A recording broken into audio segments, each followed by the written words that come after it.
Hello Internet. So it's been a while since I've given you a tour of our studio where we produce the different Jupiter Broadcasting videos and audio shows.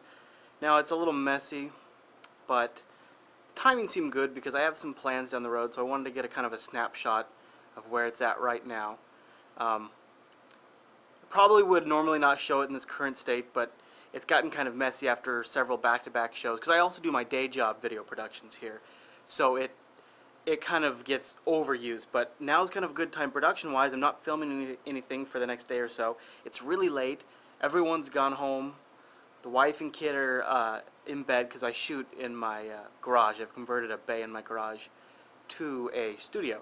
So they've gone to bed a couple hours ago. I'm wrapping up for the day, but I thought I'll just do a quick run through while I still have a few things turned on. So where I'm standing at right now is in front of our green screen, and of course to you it's gray. It's a Reflect Media kit, and you can't really tell, but basically the way this works is these have little beads in there, and they reflect green light that's shined from our camera. And then I have an overhead hair light up here, which will show up as really bright to you, but that shines down on us. And then I have marked here on the ground, this is where we stand. So this side is, so one host stands on one side and the other host stands on the other side. Then we have our table here. This is where we sit at when we do the shows. And I have a computer here that's actually, it's an iMac. It doesn't run OS 10. Well, actually, I mean, it has OS 10 on it, but it doesn't boot into OS 10. That's the original Intel iMac when Apple first switched to Intel. It was like the first machine they did. In front of us, we have two really big lights, and that's how we light up our amazing faces. These, I don't love these lights. They are fluorescents. I only have one bulb on right now to try to keep the light at a sane level. And then you can see once the camera adjusts, that's our shooting area right there. So there's the camera, and usually Jeremy will be sitting over there. And then in front of it, this is kind of my latest slap-in addition that's a little messy. But just to kind of show you here, this is a tri-core Athlon box that came loaded with Linux. You see they actually shipped it inside the case with a little Vista sticker, but they crossed it out, those sneaky guys. And then what I have here is I have two cards. So the first card here on the right, this is an HDMI capture card from Blackmagic that I bought from the DVE store, and Blackmagic makes this card so I can bring in a signal from my Canon HV20. I bring it in over HDMI. That's that blue cable coming out the back. I don't know if it shows up as blue on the camera. And I bring it in. The reason why I use HDMI capture instead of recording to tape is this is a full resolution 1920 by 1080 picture with no compression, so it's right off of the camera sensor. So it's the best quality for green screening. And then the second card over here is a FireWire 800 card, and this is I capture to a FireWire 800 drive, because I have to have pretty high bit rate since I'm capturing a uncompressed 1080i stream out of the back of that camera.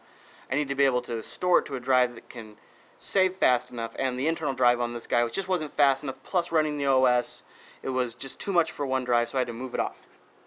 Now you've seen this before if you've seen the old video, but for new people I'll show it. If you look here at the end of my Canon, you'll see this black ring, and if I turn it on, that's a green LED ring. Now I don't know if this is going to work, but I'll try this. You see, what this does is that green LED ring projects onto the Reflect Media screen, and I don't think there's a way you can kind of see it in this shot. When I line up right behind the lens, you see how the screen that screen starts to turn green? Well, if I had it perfectly lined up behind the lens, it would be completely green. But there's just not really a way for me to do that. Anyways, but then as soon as I go off axis, it's gray. So up, up, up, up, up, green, up, up, up, up, not green. So that's a really cool technology because it means I don't have to have huge, massive lights lighting that screen. In fact, less light on that screen is ideal, which is very counterintuitive for a green screen setup. But the reason why that's great is lights get very, very hot and are expensive, and this is a small space I'm working in here, so I don't have room for a lot of lights. So being able to project green right here is great. Next down, this is a Beach Tech, and this Beach Tech takes XLR in from our Mackie mixer. So either you know, our microphones we have here on the table, or and here's my microphone. It's a PR40. If I'm recording, like I have a podcast called Radio Revolver. It's just an audio show. I use for that show. I don't even record out here anymore. I record in my home office, and I use what I've just recently really started to like a lot is the Rode Podcaster, and I just did a review on that and the Blue Snowball. There's another video. If you go to youtube.com/JupiterBroadcasting or go to JupiterBroadcasting.com, you can find my review. So I actually don't use any of this setup for the audio-only show. And we have another show in the works that's probably going to be over Skype most of the time. And I'm not going to use any of this for that. I'll be just using my Rode Podcaster. But when I'm out here in the studio, we're all XLR based. There's no USB mics. So we have to come in over XLR. That's this bad mamma jamma right here. Comes in from this Mackie. Here, let me turn on some more lights. Yeah, I know it's crazy shaky. I'm sorry.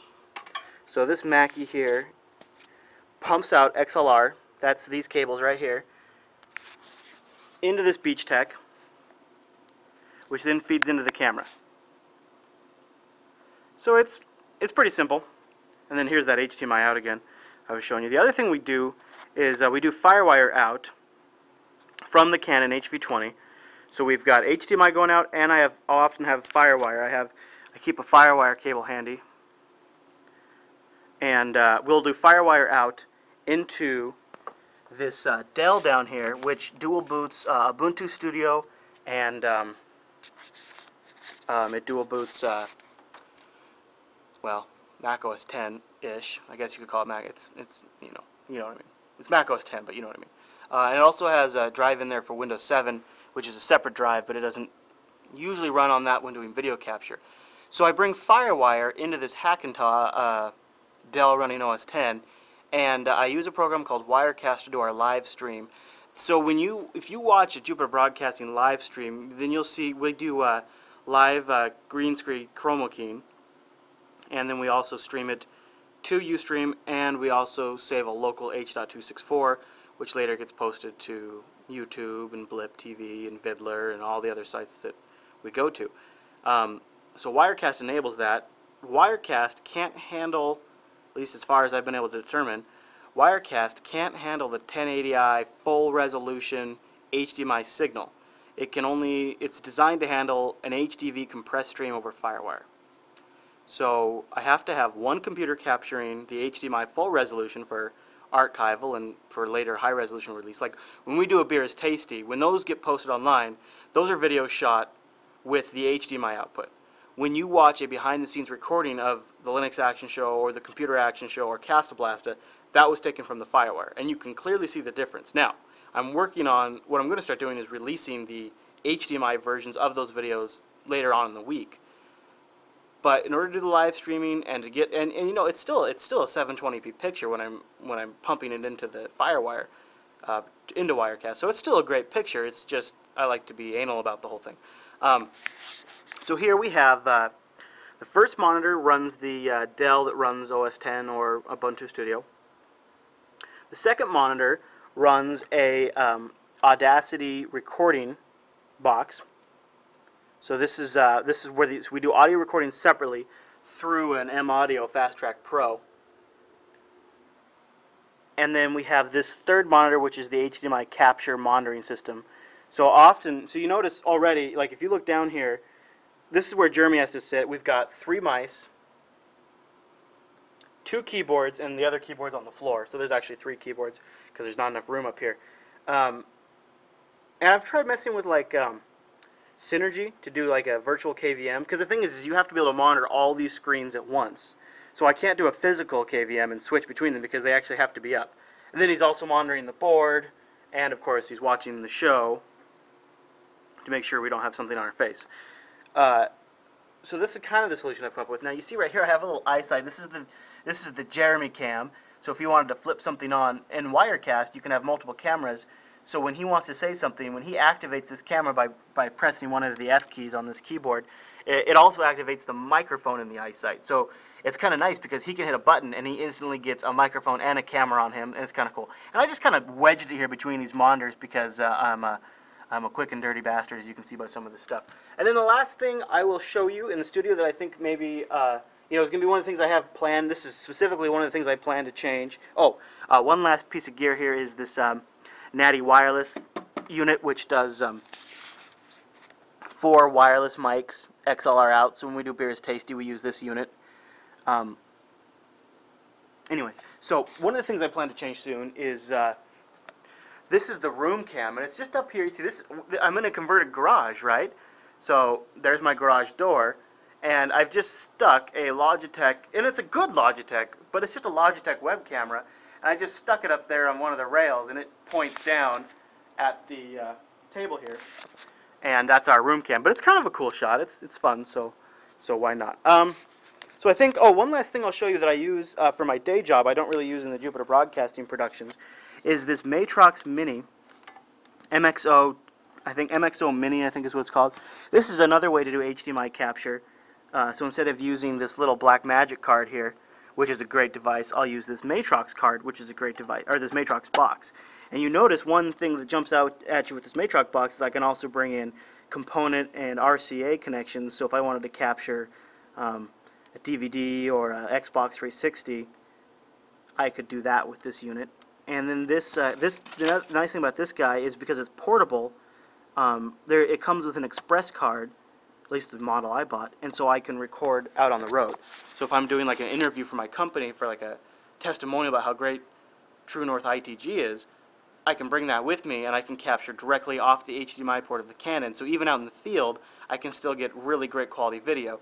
And it really does make a difference because whenever you're doing any kind of editing, you always want your source material to be as great as possible, because every time you make changes to it, every encoding you put it through and things like that lowers the quality. So I'm pretty anal about starting out with as high quality as I can. Now obviously, at a certain point, the Canon HV20 is the limiting factor. It's just not that great of a camera. I mean, it's a great camera, but it's not amazing. So it's going to be my limiting factor at some point. But anyways, so that's the current studio in its messy state. It's usually cleaner than this, like I said, but with the back-to-back shooting schedule and whatnot, it's just kind of gotten this way. I'll say this, though, if you're still watching, a little behind-the-scenes tidbit. See that? Mountain Dew can is Jeremy. Snapple is Brian's. They just left it here. Yeah, he just left it. Yeah, of course, clean it up. No biggie. He's not doing anything else, right? Anyways, if you have any questions about any of the equipment, you can hit me up on Twitter. I'm twitter.com/ChrisLAS. And I hope you enjoyed this quick and dirty little tour. I'm sorry about the shaky cam and the low quality, but I just wanted to get something out there to kind of give people an update on what we're doing, show you the geek side of the geek shows. Something like that.